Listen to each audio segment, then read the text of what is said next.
টুল টুল। জি না স্যার, আমরা তো আসলে এরকম অনুষ্ঠানে টুল রাখি না স্যার, এখানেই বসতে হবে। ধন্যবাদ। জি স্যার, আমি আপনাকে ধন্যবাদ জানাচ্ছি আমাদের অনুষ্ঠানে। এই যে তেলা চোরা এই যে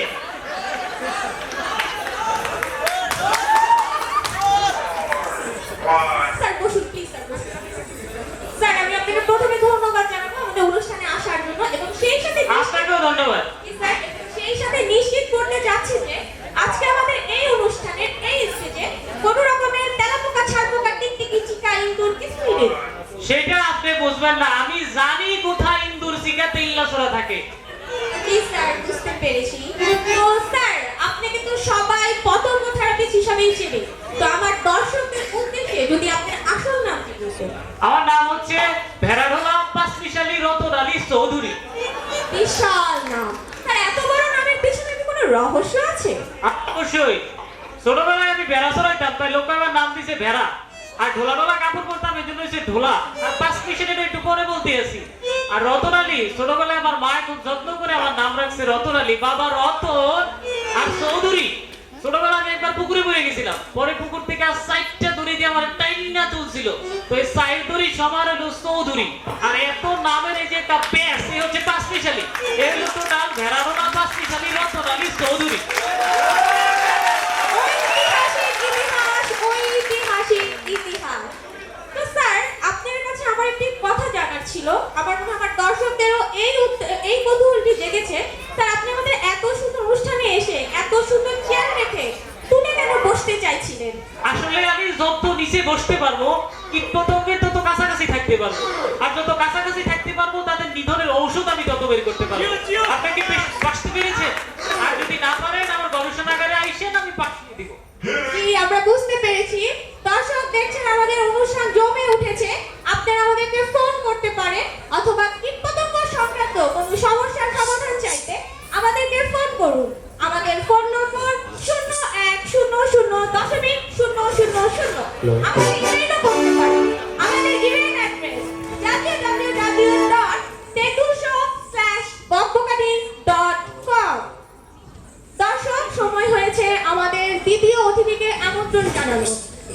আমরা আমন্ত্রণ জানাচ্ছি দ্বিতীয় অতিথিকে, যিনি কিনা এখনকার সময়ের সবচেয়ে তরুণ ব্যাচেলর এবং একাধারে অ্যাডভোকেট, ডাক্তার, ইঞ্জিনিয়ার, রাজনীতিবিদ, সংস্কৃতিবিদ এবং নাট্যক্ষেত্রেও এমন ছাড় পেয়েছেন যে কি বলবো। তো তার মুখ থেকেই শুনবো তার এত সব গুণের কথা। দেরি না করে আমন্ত্রণ জানাচ্ছি আমাদের দ্বিতীয় অতিথি, ডাক্তার, ইঞ্জিনিয়ার, অ্যাডভোকেট জনাব ইজ্জত আলী সাহেব।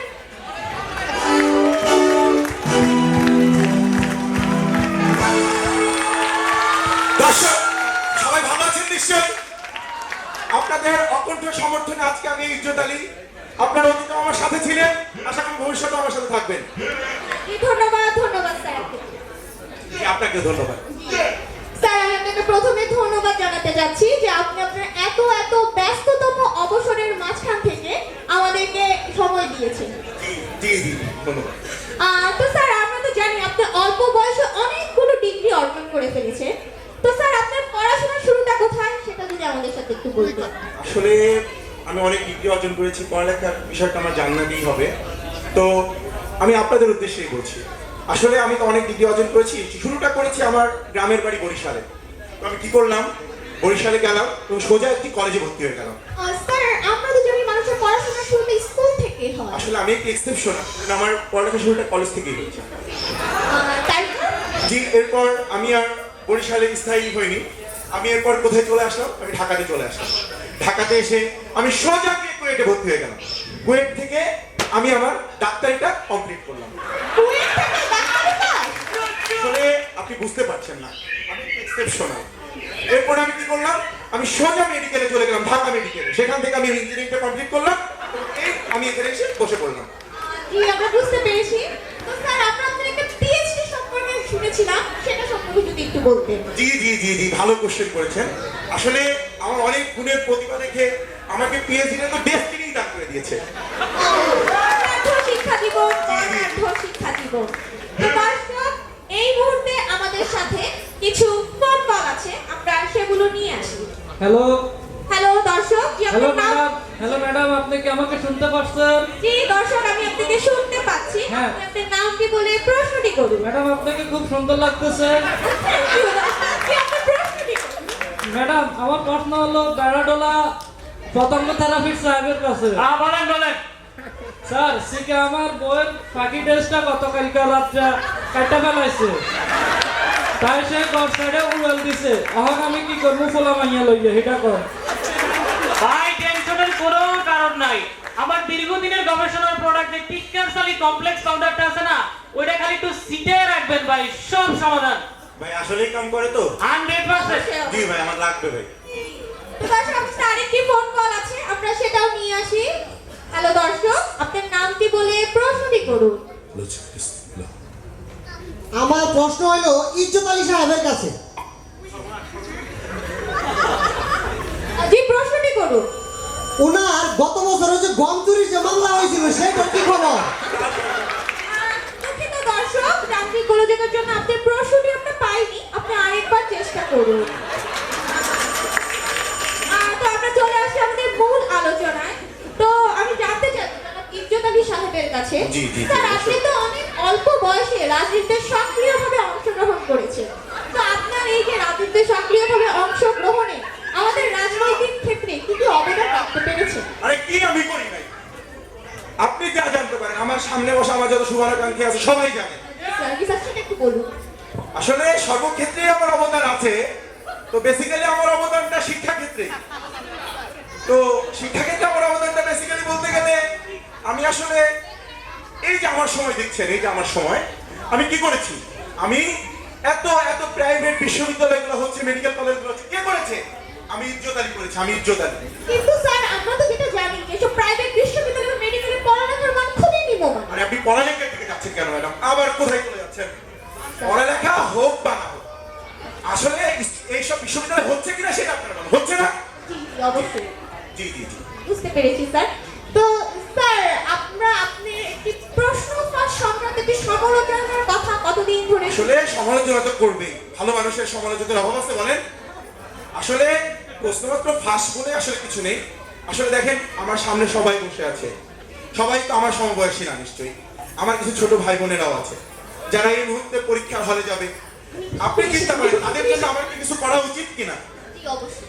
আমি তাদের জন্য কি করলাম, পরীক্ষা পদ্ধতিতে আমূল একটি পরিবর্তন নিয়ে আসলাম। কি করলাম? পরীক্ষার আগের রাত্রেই আমি তাদের কাছে প্রশ্ন পৌঁছে দিচ্ছি। কেন পৌঁছে দিচ্ছি? দেখছেন, ওর সাথে জনগণ আছে, জনগণ। তো প্রশ্ন পৌঁছে দিচ্ছি, প্রশ্নটা পৌঁছে দিচ্ছি কার কি হবে? এখন বর্তমান যুগ কিসে? আপলোড। আমি কি করতেছি? পরীক্ষার আগের রাত্রে আমার এই ছোট ছোট ভাই বোনদের কাছে, স্টুডেন্ট যারা আছে তাদের কাছে আমি প্রশ্নটা পৌঁছে দিচ্ছি। কেন? তারা যাতে পরীক্ষার হলে গিয়ে কোনো কোশ্চেন থেকে কনফিউশন সৃষ্টি না হয় যে এই কোশ্চেনটা আমি পড়ে আসি। যার কারণে আমি কি করলাম, আমি প্রশ্নপত্রটা আগের রাতেই দিয়ে দিচ্ছি তাদের এবং তাদের বাবা মায়ের শান্তির জন্য, যেন তারা পরীক্ষাটা খুব সুন্দরভাবে দেখে শুনে দিতে পারে এবং এর মাধ্যমে দেশ তো শতভাগ শিক্ষিত হবে জি স্যার অবশ্যই। এবং বাংলাদেশের শতভাগ এ প্লাস আনবে ইনশাআল্লাহ, যদি আপনারা আমার সাথে থাকেন। জি অবশ্যই, ধন্যবাদ। নমস্কার। দর্শক, এই মুহূর্তে আমাদের সাথে আরেকটি ফোন কল আছে, আমরা সেটি নিয়ে আসি। হ্যালো দর্শক, আপনি নামটি বলে প্রশ্নটি করুন। আমার প্রশ্ন বেরোনোলা সাহেবের কাছে। আলাদ। আপনি কি ওষুধ বানাইলেন? আপনার ওষুধ খাইয়ে আমার বউ মরে গেছে। আপনার লাগে বিষয় ছিল, ইঁদুর তো বললো না আমার বউ মরে গেছে। ভাই ইন্দুর মনে নাই? না, ইঁদুর মরে নাই। টেনশন নেই না ভাই, বউ মরছে, আসলে বিপদ গেছে। ইন্দুর তার না করবো ভাই, আমি ভাই, এটা কিন্তু সাপোর্ট করতে পারলাম না ভাই, এটা অনেক আইনত দণ্ডনীয় ভাই। হয়ে যাবে। জি জি আমরা বুঝতে পেরেছি। তো স্যার ভেড়াটোলা স্যার, আপনার কাছে আমার প্রশ্ন। স্যার আপনার এই যে অবিস্মরণীয় আবিষ্কার, যেটি আমাদের বাসাবাড়ির আনাচে কানাচে ঢুকে ঢুকে কীট পতঙ্গের গর্তে ঢুকে ঢুকে তাদেরকে নিধন করে আসছে এবং এমনকি মানুষের বউকেও মেরে ফেলছে। স্যার এরপর কি আপনার বিবাহ নিয়ে কোনো অতীত ঘটনা বা ভবিষ্যৎ পরিকল্পনা আছে কি? আপা কোথায় আঘাত করলে? বিয়ের কথা কি বলবো, প্রেমটাই তো টিকলো না। আমি আর আমার গার্লফ্রেন্ড একদিন পার্কে বসে বাদাম খাচ্ছিলাম, ঠিক যখন গার্লফ্রেন্ডের হাতে ধরবো